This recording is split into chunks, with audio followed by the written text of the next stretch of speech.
Peter Schnell était souvent considéré comme un membre moins performant de la brigade. Cette perception était largement partagée par ses compagnons d'armes, y compris lui-même. Ce n'est pas qu'il ait des intentions malveillantes, mais il a simplement du mal à exceller dans un domaine particulier. Bien qu'il ait réussi à passer le test d'aptitude physique de l'armée, ses performances étaient toujours à la limite. Malgré tous ses efforts, il terminait toujours la course chronométrée le visage rouge et haletant, juste avant le chronomètre. Après la course, il devait souvent s'écarter pour faire face à des crises de nausées, et sa condition physique ne semblait jamais s'améliorer, ressemblant plus à un sac de pommes de terre qu'à un soldat en pleine forme. Lors de la qualification des armes, il s'est attardé comme la dernière personne sur le champ de tir, répondant à peine aux normes minimales. Son apparence reflétait ses performances, uniforme débraillé, coupe de cheveux mal entretenue, lacets de bottes d'effet et chapeau perpétuellement de travers. Il incarne le soldat stéréotypé qui s'efforce de se conformer aux normes militaires, ce qui amène certains à se demander si ce n'est pas le soldat qui est défectueux plutôt que l'uniforme. Le sergent Schnell a obtenu son grade à force de persévérance et de chance, profitant d'un besoin accru de sergent cette année-là. S'il n'était pas vraiment détesté, il n'était pas non plus le meilleur ami de tout le monde. Il s'est éloigné du groupe, évitant les activités telles que les jeux vidéo et les films en raison de ses fréquentes migraines. Il n'avait pas les qualités d'un leader et personne ne le suivait volontiers dans les situations difficiles. Le seul acte notable de sa carrière militaire a été de sauver un compagnon d'armes d'un UMV en flammes après l'explosion d'un engin explosif improvisé. Bien qu'il ait reçu une médaille pour sa bravoure, Schnell a ressenti un profond sentiment d'échec, surtout après que le soldat secouru, le soldat de première classe Tony Campbell, a succombé à ses blessures avant l'arrivée de l'évacuation médicale. La vie personnelle de Schnell est à l'image de ses difficultés professionnelles. Son mariage, orchestré davantage par sa mère autoritaire que par un choix personnel, s'est terminé en moins de 3 ans et a pris une tournure peu glorieuse pendant le déploiement. Des rumeurs ont circulé selon lesquelles sa femme, Janice, aurait été vue avec d'autres hommes dans des clubs, des restaurants et des hôtels. Le mariage s'est effiloché, laissant Schnell émotionnellement brisé, érodant encore plus le peu d'estime de soi qui lui restait. C'est assez audacieux de faire emménager quelqu'un dans sa résidence sur la base, mais le sergent-major de la brigade y a rapidement mis fin dès qu'il a eu vent de la situation. La rumeur suggère qu'il aurait également mis un terme à quelques carrières, bien que les détails n'aient pas été confirmés. Si les petits amis civils ne relèvent pas de la compétence du sergent-major, aucun soldat n'est à l'abri de la colère d'un sergent-major exaspéré. Il semble que Schnell ait également eu vent de la nouvelle. Janice a découvert qu'il était au courant et a rapidement quitté la maison, vidant leur résidence et leur compte bancaire commun, y compris toute sa solde de combat et ses économies. Le jour de l'arrivée, elle est partie depuis longtemps, laissant Schnell sans rien. L'aspect le plus angoissant est peut-être qu'il n'a jamais eu l'occasion de la confronter, d'exprimer ses sentiments et de la forcer à faire face aux conséquences, ne serait-ce qu'un instant. Cela aurait pu être l'occasion de retrouver un peu de respect de soi ou, dans le cas de Schnell, d'en cultiver un peu. Se tourner vers sa famille s'est avéré futile, car sa mère a apparemment cru la version des faits de Janice et l'a renié. Il est possible que Janice ait dit la vérité, étant donné que ni sa mère ni Janice ne l'avaient jamais tenu en haute estime. Tout ce qu'il pouvait faire, c'était signer les papiers du divorce laissés sur le comptoir de la cuisine, il ne servait à rien de contester quoi que ce soit. Le divorce, shake and back, se conclut 6 semaines plus tard, Schnell devant verser une pension alimentaire à Janice pendant 6 mois. Elle se dit sans ressources et affirme même avoir vendu sa voiture. La rumeur voulait que l'un de ses petits amis se promène dans la vieille voiture de Schnell, probablement un cadeau de sa part. Dans un geste militaire habituel, quelques camarades ont mis de l'argent en commun et l'ont emmené dans un club de striptease huppé d'Atlanta. Il s'agissait probablement plus d'une obligation que d'une véritable affection pour lui. Au lieu de se laisser aller à de nombreuses lap-dances et de profiter de la soirée, Schnell aurait passé tout son temps au club à déverser ses malheurs à l'une des danseuses. Il semble qu'il l'ait dédommagée pour le temps qu'elle lui a consacré en tant qu'auditrice compatissante. Le sergent Schnell est resté du côté des perdants de la vie. Il n'a jamais été un gagnant, et l'occasion lui semble désormais hors de portée alors qu'il repose dans son cercueil. Je me suis retrouvé à ses funérailles sans raison précise. Il n'était pas sous mon commandement, ni même dans ma compagnie, et encore moins dans la section que je supervise. Je ne le connaissais pas particulièrement bien et je ne savais même pas qu'il faisait encore partie de l'unité. Je me souviens vaguement qu'il a été affecté à l'état-major de la brigade après notre retour, mais à part cela, je ne l'avais pas vu depuis des mois. Au moment des funérailles, seuls quelques-uns d'entre nous qui avaient été déployés avec lui faisaient encore partie de l'unité. Telle est la nature transitoire de la vie d'un soldat, qui change d'unité toutes les quelques années. C'est peut-être pour cette raison qu'il avait fait savoir au commandement qu'il ne voulait pas que ses funérailles soient obligatoires et qu'il préférait une cérémonie discrète sans tous les honneurs militaires. Pourquoi obliger les gens à assister aux funérailles de quelqu'un qu'ils connaissaient à peine? Pour une raison ou une autre, cette idée m'a dérangé. J'ai entendu dire qu'il devait être incinéré immédiatement après. Les soldats sont des soldats, même Peter Schnell, et l'idée qu'il n'y aurait pas de cérémonie funéraire complète me rongeait. Ma femme étant partie aider sa mère à rénover sa maison, j'avais trop de temps devant moi et l'image de Schnell ne cessait de refaire surface dans mon esprit. L'idée a persisté jusqu'à ce qu'un samedi matin, je décide d'enfiler ma tenue de ville et de me rendre à la chapelle Hill. À mon arrivée, la chapelle était presque vide. Le sergent-major de la brigade se tenait près du cercueil et le colonel contemplait le parking presque vide. L'aumônier semblait être sorti momentanément. En m'approchant pour lui rendre hommage, j'ai regardé Schnell. Il semblait diminuer, presque replié sur lui-même, et au lieu de sa coupe de cheveux habituelle, son crâne était proprement rasé. Son teint était pâle et cireux. Cancer. Je me suis tourné vers la voix. Sergent-major? Cancer du cerveau, sergent. Ces maux de tête qu'il a toujours eus? C'était un cancer du cerveau inopérable, a-t-il déclaré, le regard fixé sur le corps. Je ferme brièvement les yeux. Après tout ce que nous avons vu là-bas, il succombe à un cancer? C'est un sacré chemin à parcourir. Un sourire se dessine au coin de la bouche du sergent-major. C'est vrai, sergent. C'est vrai. J'ai cligné des yeux, décontenancé. Il avait l'air presque content. Mais un sergent-major n'est jamais content, du moins d'après mon expérience. Et certainement pas lors des funérailles d'un soldat. Il a examiné mon uniforme. Votre uniforme a l'air bien. J'aurais besoin d'aide pour plier le drapeau. J'ai hoché la tête, reconnaissant que je pouvais contribuer d'une manière ou d'une autre. Ce n'était pas vraiment une demande, nous avons discuté et je me suis placé au fond de la chapelle, prêt à m'avancer au moment opportun pour aider à plier le drapeau. Au départ, je pensais qu'il n'y aurait que le commandant de brigade, le sergent-major et moi. Mais peu à peu, les soldats ont commencé à entrer, certains en bleu, d'autres en uniforme utilitaire, d'autres encore en civil. Ils étaient plus nombreux que je ne l'avais prévu. Je me suis rendu compte que cela ne me dérangeait pas seulement moi, mais aussi les autres. Pourtant, il n'y avait qu'une poignée de personnes dans la vaste chapelle. Alors que j'observais la lente progression du temps sur l'horloge, un murmure a parcouru la foule. L'ex-femme de Schnell est entrée avec une femme plus âgée qui devait être sa mère. Janice se dirigea hardiment vers l'avant de la chapelle. Sans reconnaître le cercueil ni tenter de présenter ses condoléances, elle se dirigea directement vers le banc vide des proches parents, tout à l'avant de la chapelle. Alors qu'il s'apprêtait à prendre place, le sergent-major s'est approché et leur a barré la route. Il les a fait reculer doucement mais fermement d'un banc. Je voyais l'ex-femme de Schnell siffler des arguments contre lui, mais c'était inutile, un homme de son rang ne cédait pas à n'importe qui. D'un air plus qu'agacé, ils ont reculé. Environ 3 minutes plus tard, le monde perdit soudain sa cohérence. Une limousine noire et élégante glissa jusqu'aux marches de la chapelle principale, presque sans bruit. Ils en descendirent, montèrent directement les escaliers jusqu'aux portes de la chapelle principale, puis s'avancèrent dans l'allée centrale de la chapelle. En parfaite harmonie, parfaitement synchronisée.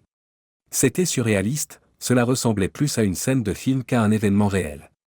Mon cerveau a tressailli, comme s'il avait été frappé par une rafale de statique radio, lorsqu'elles sont passées.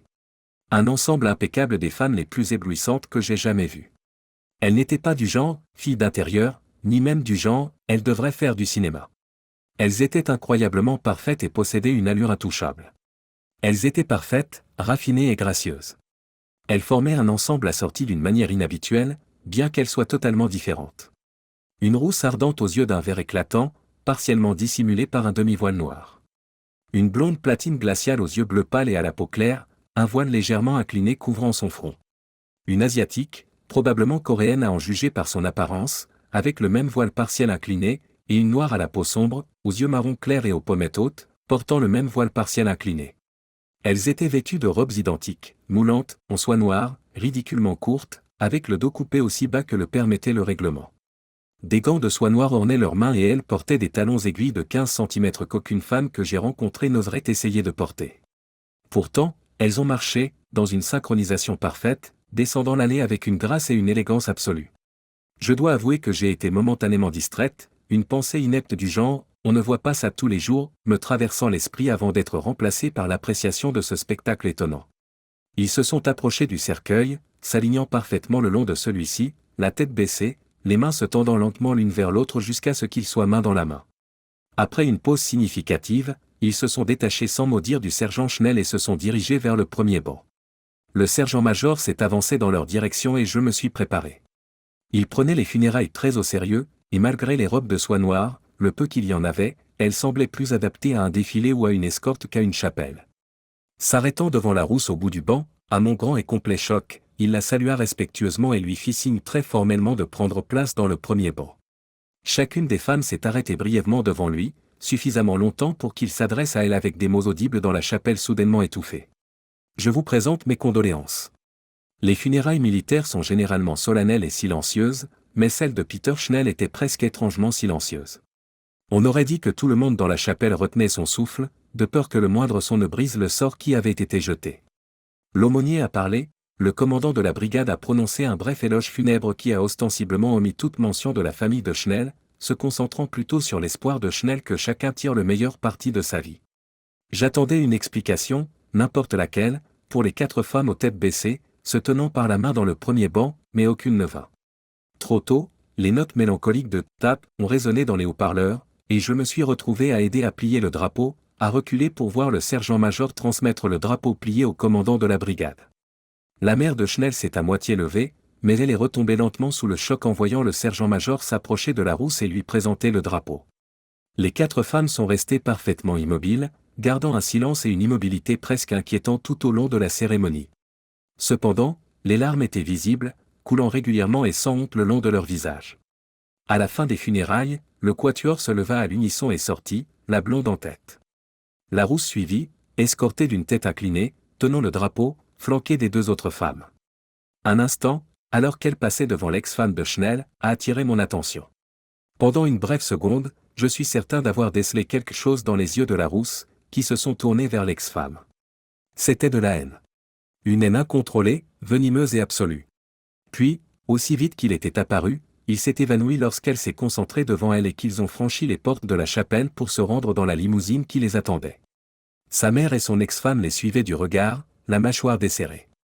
En sortant, je me suis arrêté pour observer Janice confrontée au sergent-major sur le parking. Qui était-il? Il haussa langoureusement un sourcil. Ce n'est vraiment pas votre affaire. Rougissant de colère, elle lui lance un regard noir. Sa mère n'aurait-elle pas dû recevoir le drapeau? Pas dans ce cas. Le drapeau revient à sa famille. Mais elle est sa famille. Pas selon lui. Et ses avantages. Je me suis rendu compte que c'était là sa véritable motivation.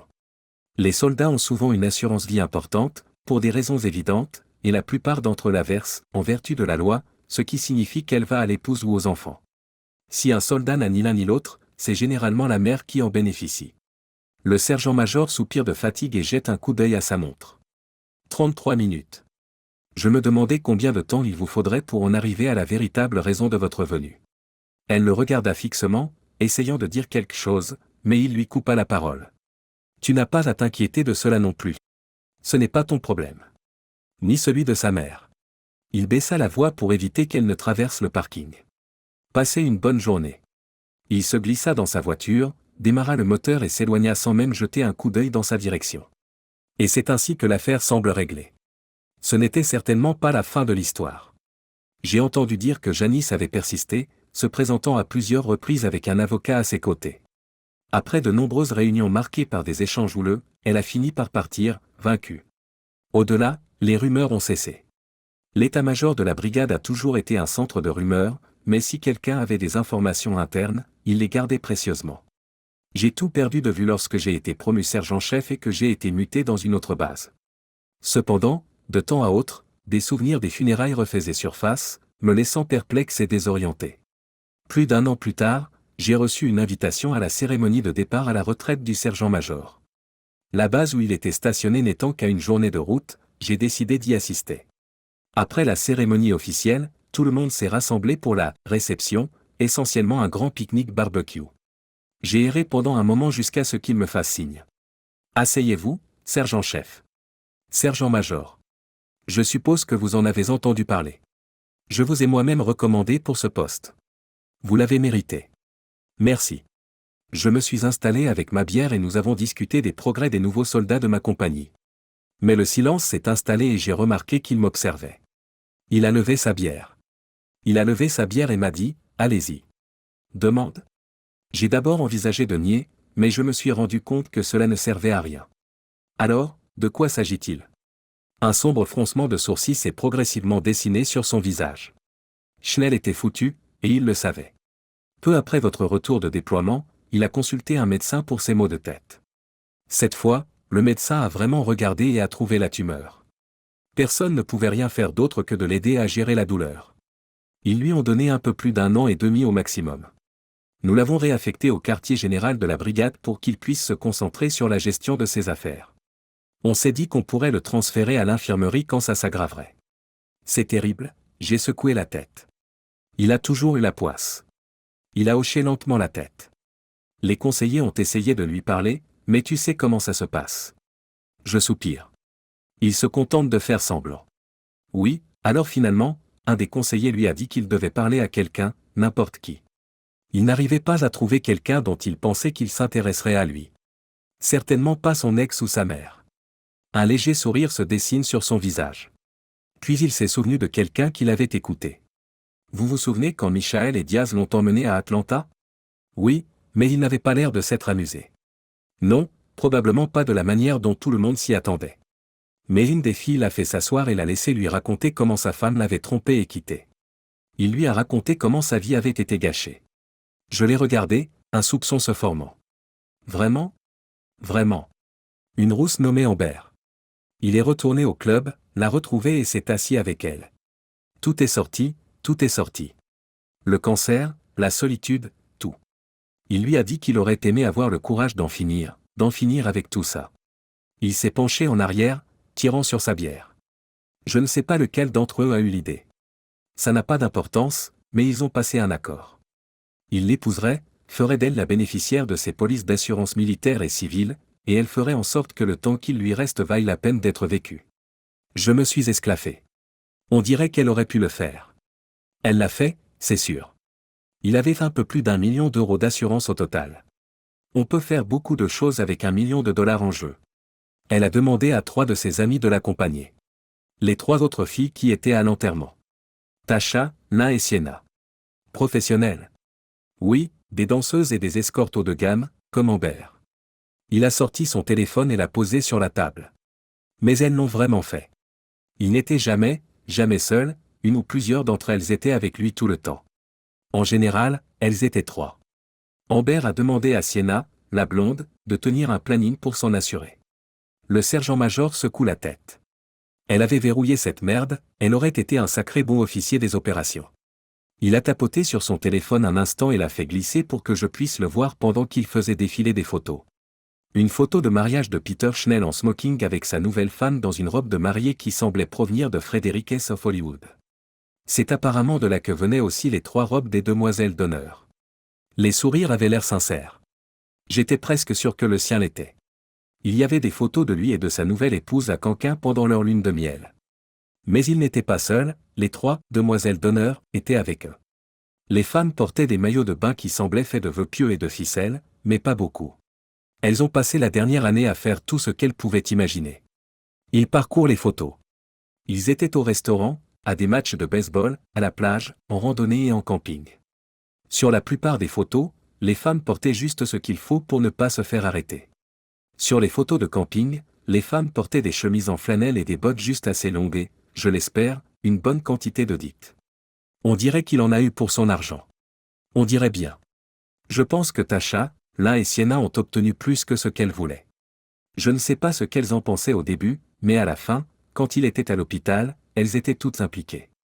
Ils lui ont tenu la main, lui ont fait la lecture, ont chanté et lui ont parlé jusqu'à la fin. 24 heures sur 24, 7 jours sur 7, l'un d'entre eux était toujours là. Lorsque la situation s'est rapprochée, ils étaient tous là, tout le temps. Ce n'était plus une question d'argent, ils ne l'auraient jamais su s'ils étaient partis. Il étudie la table pendant 1 minute. J'étais là. Il l'aimait vraiment.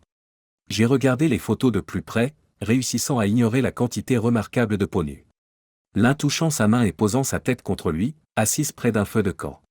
Tasha, le front appuyé sur le sien lors d'un match de baseball, tous 2 riant manifestement au bord des larmes. Sienna avec ses bras autour de lui alors qu'ils flottaient dans l'eau, tous deux à moitié endormis et rêveurs. Amber était toujours là, le regardant avec inquiétude et attention, prenant son rire dans le sien. Elle lui tenait la main à chaque fois qu'elle en avait l'occasion. Pas la moindre trace de jalousie. Schnell m'a envoyé 2 albums de photos. Probablement 200 photos ou peut-être plus. J'ai l'un des albums au quartier général. Je ne sais pas trop quoi en faire. Qu'est-il arrivé à l'autre? Il m'a dit d'en faire ce que je voulais. Je l'ai donné à son ex-femme. Elle a finalement arrêté de se disputer au sujet de l'assurance après que je le lui ai donné. Beaucoup de photos sont plus graphiques que celles que j'ai sur mon téléphone. Elles montrent clairement qu'ils ont fait de leur mieux pour lui faire oublier son existence. Une sacrée façon de faire. Oui, c'est vrai, n'est-ce pas? Il a levé les yeux vers le ciel nocturne. Je ne pense pas que ce soit une question d'argent. Ce n'était pas pour Amber de toute façon. Vraiment? J'étais inquiet quand Schnell m'a parlé de l'accord. Je savais que j'avais un vautour sur les bras et je n'allais pas me laisser faire. J'ai trouvé quelque chose d'un peu bizarre et j'ai décidé de laisser tomber. J'ai eu raison. Je l'ai eue il y a quelques semaines. Elle devait être enceinte d'environ 3 mois à l'enterrement. Il a affiché une photo sur son téléphone. Il s'agit d'une photo d'Amber, beaucoup moins habillée, en jean et t-shirt, souriante et tenant un bébé, assise à côté d'une photo de Schnell en tenue de ville. La ressemblance du bébé avec Schnell était indéniable. J'ai cligné des yeux. Qu'est-ce qui se passe? Schnell n'a jamais vraiment examiné les choses ou fait le lien entre elles. Il était trop distrait pour prêter attention à autre chose qu'au fait qu'elle semblait être la seule à s'en soucier au début. Ensuite, ils l'ont distrait. Je suppose que je peux comprendre cela. Diaz a admis qu'Amber l'avait payé pour s'assurer que Schnell se retrouve dans son club à Atlanta la première fois. Je n'ai jamais rien dit, et je suis presque sûr que Schnell ne s'en est jamais rendu compte. Elle ne voulait pas qu'il le sache. Savoir quoi? Il désigne l'étagère derrière elle sur la photo, où se trouve une autre photo encadrée d'un autre soldat. Elle avait un frère jumeau. Son nom de famille était Campbell.